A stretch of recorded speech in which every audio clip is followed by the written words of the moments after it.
Hello, नमस्कार मंडळी, कशा आहात? सर्वांना श्री स्वामी समर्थ माझ्या मराठी चॅनलमध्ये तुम्हा सगळ्यांचं अगदी मनापासून स्वागत आहे. तर आज तुम्ही थंबनेलवरूनच ओळखलंच असणार का आपला आजचा विषय काय आहे. तर आजचा विषय आपला सेविंग कशी करायची, म्हणजे आपलं जे काही पेमेंट वगैरे असते त्यातून बचत कशी करायची, हे आधी आपण आज बघणार आहे.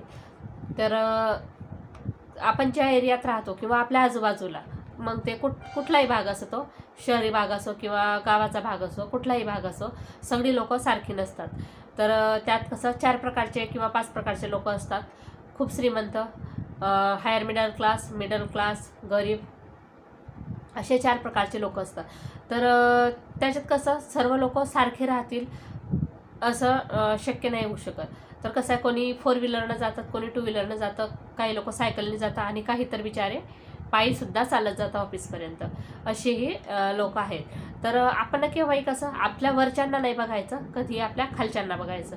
का आपल्याजवळ जर का 2 व्हीलर आहे तर नशीब का आपल्याजवळ 2 व्हीलर आहे, आपल्यापेक्षा गरीब लोक पण आहेत, ते बिचारे सायकलने जातात, हे आपण बघायचं असते. किंवा आपल्याकडे जर का सायकल आहे तर आपण पायी चालणाऱ्याकडे बघायचं का बघा देवाने माझ्याकडे म्हणजे एवढं मला प्रबल बनवला किंवा एवढं मला ताकदवर बनवला का कमसे कम मी सायकल तरी घेऊ शकलो, ती व्यक्ती बिचारी पायी चालत आहे रस्त्याने. तर असं आपण कधी आपल्या वरच्या व्यक्तीला नाही बघायचं, तर आपल्या खालच्यांना बघायचं. त्याच्यामुळे आपल्याला थोडंसं काहीतरी पॉझिटिव्हिटी भेटते. आणि जर का आपण आपल्या वरच्यांना बघितलं तर तिथं आपला आत्मविश्वास थोडा कमी होतो आणि आपल्याला पण वाटतं का आपण 4 व्हीलर घ्यायची. मग कधीतरी एक दिवस असा येतो का आपण कर्ज काढून ती 4 व्हीलर घेतो आणि त्याच्यामध्ये मग काही लोक कर्जबाजारी पण होतात, काही जे जवळ आहे ते पण जातं आणि सर्वच प्रॉब्लेम होतात. तर यासाठी केव्हाही आपल्याला जर का बचत करायची आहे आणि थोडीशी काहीतरी फ्युचरसाठी, मुलांसाठी काहीतरी सेविंग करून ठेवायची आहे, आपल्या स्वतःच्या सुखदुःखासाठी काहीतरी सेविंग करून ठेवायची आहे, तर केव्हाही आपल्या पेमेंटप्रमाणे आपण खर्च करायचा. दुसऱ्यांना बघून किंवा त्यांचा हेवा करून कधीही खर्च करायचा नाही. कसं आहे, ज्याचं जेवढं पेमेंट आहे तेवढ्या त्याच्या जास्त अपेक्षा वाढतात, इच्छा वाढतात. इच्छांचा कधीच अंत झालेला नाही. तर बचत कशी करायची, तर बचत करणारा व्यक्ती कोणत्याही प्रकारे करू शकतो. ज्याची 10,000 पेमेंट आहे तोही त्याच्यातले 1-2,000 बचत करू शकतो. 8,000 घरात खर्च करायचे, 2,000 बचत करू शकतो. आणि ज्याचा 1,00,000 पगार आहे तो पण बचत करू शकतो. पण ज्याला नाही करायचे त्याला 10,000 पेमेंटमध्ये सुद्धा परवडतं, घर खर्च चालवून त्याची थोडीशी बचत होते. आणि ज्याला 1,00,000 पेमेंट आहे त्याला तो 1,00,000 रुपयासुद्धा कमी पडतो घर खर्च करायला.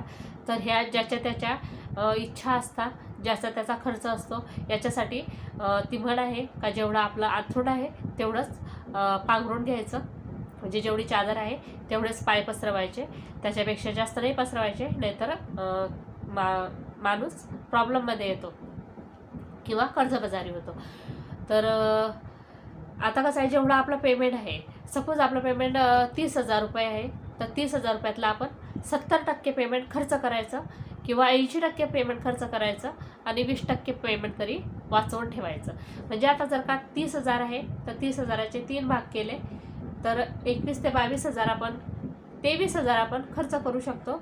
कमसे कम 7,000 तरी आपण बचतीसाठी वेगळे ठेवायला पाहिजे. तर आपले ज्या अकाउंटमध्ये पेमेंट येते त्याच अकाउंटमध्ये जर का पैसे नाही राहत आहे, आता काही लोक फोनपे चालवतात, क्रेडिट कार्ड चालवतात, त्याच्यामुळे ते पैसे जर का खर्च होत आहे तर एक वेगळं सेविंग अकाउंट बनवायचं आणि पेमेंट झाल्यावर आधी ते 7,000 रुपये काढून वेगळ्या अकाउंटमध्ये टाकायचे आणि जे काही 22-23,000 रुपये राहतील तेवढ्यातच पूर्ण महिन्याचा खर्च ॲडजस्ट करायचा. आता त्या महिन्याच्या खर्चामध्ये आपला खर्च काय असतो, लाईट बिल आहे, गॅस बिल आहे, त्याच्यानंतर मुलं शाळा शिकत असतील तर मुलांची स्कूल फीस आहे, व्हॅन फीस आहे, ट्युशन फीस आहे, त्याच्यानंतर पाणी बिल आहे. शहरी भागामध्ये पाण्याचं सुद्धा बिल द्यावं लागतं महिन्याला, तर पाणी बिल आहे. त्याच्यानंतर आपलं राशन आहे, महिन्याचं राशन एकदाच भरून घ्यायचं, आपल्याला जितकं लागतं त्या हिशोबाने, आपल्या पेमेंटच्या हिशोबाने किती आपलं ॲडजस्ट होईल त्या हिशोबाने राशन एकदाच भरून घ्यायचं. कारण एकदा भरलेल्या राशनमध्ये होलसेलमधून घेतलं तर त्यात पण आपले 100-200 रुपये, ती पण एक बचत होऊन जाते. आणि उगाचच छोट्या दुकानातून चिल्लर आणण्यामध्येच जास्त पैसे निघून जातात. आणि दुसरी गोष्ट अशी की भाजीपाला हा पण 15 दिवसाचा एकदाच भरून घ्यायचा. ज्यांच्याकडे फ्रीज आहे ते 15 दिवसाचा एकदाच भरून घ्यायचा, नाहीतर मग आठवड्याला सुद्धा तुम्ही भाजीपाला भरू शकता. त्याच्यातसुद्धा भरपूर बचत होते. ते पण त्याच्यावर पण एक व्हिडिओ मी तुम्हाला दाखवेल का घरगुती खर्चामध्ये म्हणजे ज्या लेडीज आहे त्यांनी कशी बचत करायची, स्पेशली त्यांची एकट्यांची, तो पण व्हिडिओ मी तुमच्यासोबत एकदा घेऊन येईल, लवकरच घेऊन येईल. आणि हा जो आजचा जो व्हिडिओ आहे तो हजबंड वाईफ दोघांचा आहे. दोघांना हे नियोजन बनवायचं का किती पेमेंट येते, किती खर्च करायचा आणि किती वाचवून ठेवायचं.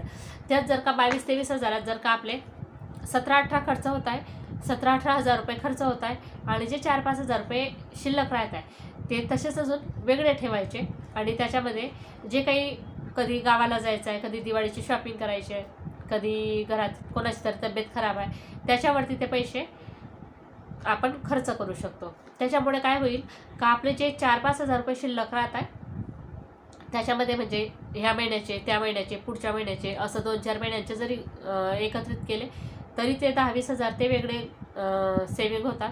आणि जे 7 हजार रुपये महिन्याला आपण वेगळे सेविंग करतो आहे ते पण वेगळे सेविंग होते.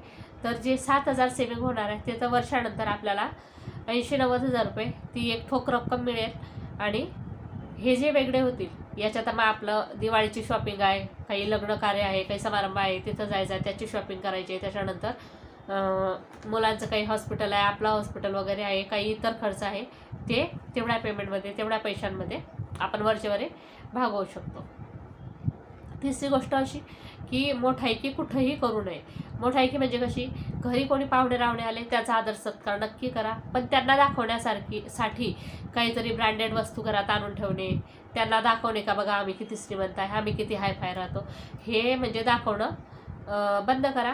कारण याच्यामुळे काय होतं का बघणारा बघून जातो, थोडं 2 मिनिटाचा त्याला आनंद होतो, पण नंतर तो लोड आपल्यावरतीच येतो. त्यासाठी मोठेपणा करणे बंद करा.